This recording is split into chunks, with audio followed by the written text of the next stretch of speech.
বিসমিল্লাহির রহমানির রহিম। আসসালামু আলাইকুম। সকলকে ধন্যবাদ আজকের লেসনে অংশগ্রহণ করার জন্য। আজকে আমাদের যে লেসনটা ছিল মেইনলি আমাদের জিআইএস সম্পর্কিত লাস্ট টপিকস। এরপরে আমরা যেটা কিছু স্টাইলিং শিখবো এক্সেল শিটে। এরপরে সেটা হচ্ছে গাইড, ডিভাইস 1, ডিভাইস 2, ল্যান্ডমার্কস এবং রিমার্কস। এই 4টা বিষয়ের উপর আমরা আজকে দেখব। তো এই 4টা বিষয়টা কি কি দেখি আমরা। এর আগে আরো কয়েকটা টপিক ছিল, সেগুলো আমাদের দরকার নাই এই মুহূর্তে, এই জন্য আমরা এটা স্কিপ করে দিয়েছি। আহ, আহ, তো আমরা দেখি গায়ে ইউনিটটা হচ্ছে গায়ে ইউনিটের ক্ষেত্রে। আচ্ছা, আগেগুলো একটু জাস্ট বলে দিই আপনাদেরকে। Number consumer name of consumer আছে, যে আমরা এগুলো বিলিং সফটওয়্যার থেকে সংগ্রহ করতে বলছে। তারপরে ক্যাটাগরি টাইপ, ডোমেস্টিক ইরিগেশন, জিপিএলপি, আপনি একটু ভালো করে জানেন। তারপরে হচ্ছে লোড অফ কনজিউমার, এগুলো আমাদের বিলিং সফটওয়্যার থেকে সংগ্রহ করতে হবে। মেইনলি গায়ে ইউনিটটা হচ্ছে আমাদের, যে আপনারা জানেন যে একটা পোলকে টানা দেওয়ার জন্য যেগুলো গায়ে ইউজ করা হয়, যে E1 1 হতে পারে, E1 2, E1 3, E2 1, E2 2, E2 3, E5 1, E5 2, E6 2, এরকম হতে পারে। এবং একাধিক থাকলে কমা দিয়ে আমরা লিখতে হবে। তারপরে জাম্পার সাইজটা হচ্ছে আমাদের যে অনেক সময় একটা পোল থেকে আরেকটা পোলে জাম্পারিং করতে হয়। এই জাম্পারিংটা তার দিয়ে কন্ডাক্টরের মাধ্যমে ব্যবহৃত হয়। কি কি সাইজের কন্ডাক্টর ব্যবহার করেছে সেটা আমরা লিখবো। যেমন এর আগে দেখেছিলাম আমরা কন্ডাক্টরগুলোতে 477, 4 নট, 1 নট, 3 SSR, এরকম জিনিসগুলো আমরা দেখেছিলাম। তো এরপরে আরেকটা আছে হচ্ছে ডিভাইস 1, যে ট্রান্সফর্মার বাদে যদি যে কোনো ডিভাইস থাকলে সেটার নাম লিখতে হবে। যে ট্রান্সফর্মার বাদে আমাদের একটা পোলে অনেক রকম ডিভাইস থাকে, যেমন এসিআর, ওসিআর, আমাদের অটোমেটিক ক্লোজিং যে জিনিসগুলো আছে, ACR, OCR, voltage regulator, isolator, ABS, DS, disconnection switch, CTBT, তারপরে হচ্ছে ফিউজ কাট আউট, তারপরে লাইটনিং অ্যারেস্টার, এ থেকে এলএ, এরপর ক্যাপাসিটর, এই ডিভাইসগুলো থাকে। এই ডিভাইসগুলোকে আমরা ডিভাইস অনেক ডিভাইসে বসাবো। যে একটা ট্রান্সফরমার থাকলে অবশ্যই সেখানে লাইটিং অ্যারেস্টার থাকবে, ফিউজ কাট আউট থাকবে, আবার অনেক অন্য কিছু থাকতে পারে। তো ডিভাইস 1-এ আমরা একটা নাম লিখবো, যে কোনো একটা নাম লিখবো। আর যদি একাধিক ডিভাইস, তারপরে আরো যদি একাধিক ডিভাইস থাকে, ডিএস, সিটিপিটি, তারপরে ফিউজ কাট আউট, এবিএস, সেগুলো থাকে, তো সেগুলোকে আমরা একাধিক আইটেম হলে এগুলোকে কমা দিয়ে লিখবো। আমরা একটা করে কমা দিয়ে একাধিক আইটেমগুলো লিখবো আমরা। এরপরে আছে হচ্ছে ল্যান্ডমার্কসটা হচ্ছে কোনো গুরুত্বপূর্ণ স্থাপনা থাকলে, যে পোলটা কোথায় আছে, যে গ্রিডের মধ্যে থাকলে গ্রিডের সাবস্টেশন লিখবো।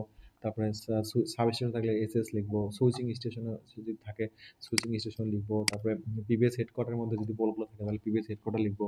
আমাদের বিআরবি অফিস যদি হয়ে থাকে তাহলে বিআরবি অফিস লিখবো। সেটা স্কুলের সামনে একটা পোল থাকলে সেটা স্কুল লিখতে পারি। কলেজের সামনে একটা পোল থাকলে কলেজ লিখবো। হসপিটালের সামনে একটা পোল থাকলে হসপিটাল লিখবো। যে কোনো সরকারি বেসরকারি প্রতিষ্ঠান হবে সেখানে গভর্নমেন্ট অথবা প্রাইভেট অফিস লিখবো। এনজিও হতে পারে, ইম্পর্টেন্ট ইনফ্রাস্ট্রাকচার হতে পারে, মনুমেন্টস হতে পারে, শহীদ মিনার টাইপ হতে পারে। এরপর হচ্ছে রিলিজিয়াস স্ট্রাকচার, মসজিদ হতে পারে, মন্দির হতে পারে, প্যাগোডা হতে পারে। এগুলোতে যে এগুলো ল্যান্ডমার্ক গুরুত্বপূর্ণ, যেগুলো সবাই চেনে, যে একটা জায়গার যে মসজিদ, মন্দির বা স্কুল, কলেজ অনেকেই চেনে, যে ওই তার পাশে পোলটা আছে, এই ওখানে লিখলে আমাদের জিনিসগুলো আইডেন্টিফাই করতে সহজ হবে। এরপর রিমার্কস আছে। রিমার্কসটা হচ্ছে ডাটা সংগ্রহের ক্ষেত্রে এখানে কোনো রিমার্কস আমরা লিখতে পারি। আমরা নর্মালি রিমার্কসে ফাঁকা রাখি, যদি ব্যাকবোন লাইন হয় একটু লিখে রাখি যে লাইনটা একটু ব্যাকবোন, সেই জিনিসটা আমরা লিখতে পারি। বা কোনো ইম্পর্টেন্ট কোনো তথ্য যদি থাকে যে এই জিনিসটা জানা দরকার, সেক্ষেত্রে আমরা রিমার্কসে সেটা আমরা বসাইতে পারি। তো আমরা দেখি কি কি আছে আমাদের। তো এই যে এখানে ট্রান্সফরমার বলছিলাম, এই কিছু জিনিস আমার লাগবে না। Transformer serial number, phase connection, consumer consumer number, consumer account number, consumer category, consumer load. তো কনজিউমার ক্যাটাগরিটা এই সেচের ক্ষেত্রে আমরা সেচ এবং জিপি, এলপি এগুলোর ক্ষেত্রে আমরা কালেকশন করতে পারেন। বাকিগুলো আমাদের এই মুহূর্তে দরকার নেই। তো গায়ে ইউনিট আমরা বলছিলাম, গায়ে ইউনিটটা আমরা কিভাবে E1 1 এভাবে আমরা লিখতে পারি। আবার E2 1, এরকম গায়ে একাধিক থাকলে E1 1, E2 1 এভাবে আমরা লিখতে পারি। গায়ে ইউনিটগুলোকে এভাবে লিখতে পারি। জাম্পার সাইজে, যে তারের সাইজে লিখেছিলাম আমরা, তার কন্ডাক্টর ইউজ করেছিলাম আমরা 477 জাম্পারিং করা থাকলে, যে তারদের জাম্পারিং করা থাকবে সেই জাম্পারিংটা আমরা এখানে লিখতে পারি। তারপর ডিভাইস 1, আমরা ডিভাইস 1-এ যদি ট্রান্সফরমার থাকে অবশ্যই ফিউজ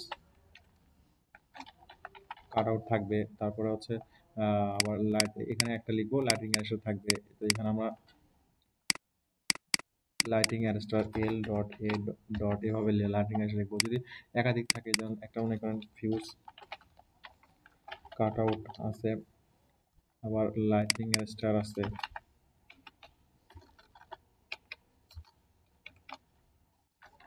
লাইটিং অ্যারেস্টার বানটা ভুলে গেলাম, লাইটিং স্টার আছে, সাথে যদি আবার ধরেন একটা ডিএস থাকতে পারে, ডিএসটা আমরা লিখলাম, ডিএস থাকলে আমরা কমা দিয়ে লিখবো। তারপরে হচ্ছে সিটি আছে, সিটি আবার কমা দিয়ে পিটি লিখবো। এরকম একাধিক থাকলে আমরা এরকম কমা কমা দিয়ে লিখতে পারি, এই কমা কমা দিয়ে এভাবে লিখা যেতে পারে। তারপরে এসিআর ওসিআর যদি থাকে, ধরেন একটাতে এসিআর আছে আর একটাতে আবার ভোল্টেজ রেগুলেটর আছে, ভিআর ভোল্টেজ রেগুলেটর লিখলাম আমি। তারপরে আবার হচ্ছে ডিএস আছে, এভাবে কমা দিয়ে আমরা লিখবো। তারপর ল্যান্ডমার্কস হচ্ছে ল্যান্ডমার্ক, গুরুত্বপূর্ণ স্থাপনা। যদি মসজিদ হয় তাহলে আমরা মস্ক লিখবো, যদি মন্দির হয় তাহলে আমরা মন্দির, ইংলিশের মধ্যে আমার মনে পড়তেছে না, মন্দির এভাবে। প্রার্থনা স্থান মন্দির হতে পারে, মন্দির লিখলাম। তারপরে যদি স্কুল হয় আমরা স্কুল লিখতে পারি, যদি একটা স্কুল স্কুল হতে পারে। যদি কলেজের সামনে পড়ে থাকে তাহলে এটা কলেজ হতে পারে। এরপরে হচ্ছে আপনাদের অফিস হতে পারে, যে হেডকোয়ার্টার, আমাদের হেডকোয়ার্টার হতে পারে বিআরবি, একটা অফিস হতে পারে। তো এইভাবে ল্যান্ডমার্কসগুলো আমরা এইভাবে লিখবো। আর রিমার্কসের জায়গায় আমরা কোনো যদি ইম্পর্টেন্ট তথ্য থাকে সেটা লিখতে পারি। আর আমরা নর্মালি ব্যাকবোন লাইন থেকে রিমার্কসটা আমরা বসাই। ব্যাকবোন লাইন, ধর একটা ব্যাকবোন লাইন এটা বসালাম, তাহলে আমাদের জন্য বুঝতে সুবিধা হয়। আর এরপরে হচ্ছে কোনো কেন ডাটা কালেকশনের প্রয়োজন আছে এরকম জিনিসগুলো আমরা এখানে লিখতে পারি।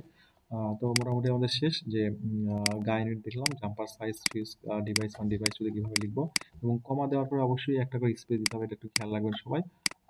সবাইকে ধন্যবাদ। আসসালামু আলাইকুম।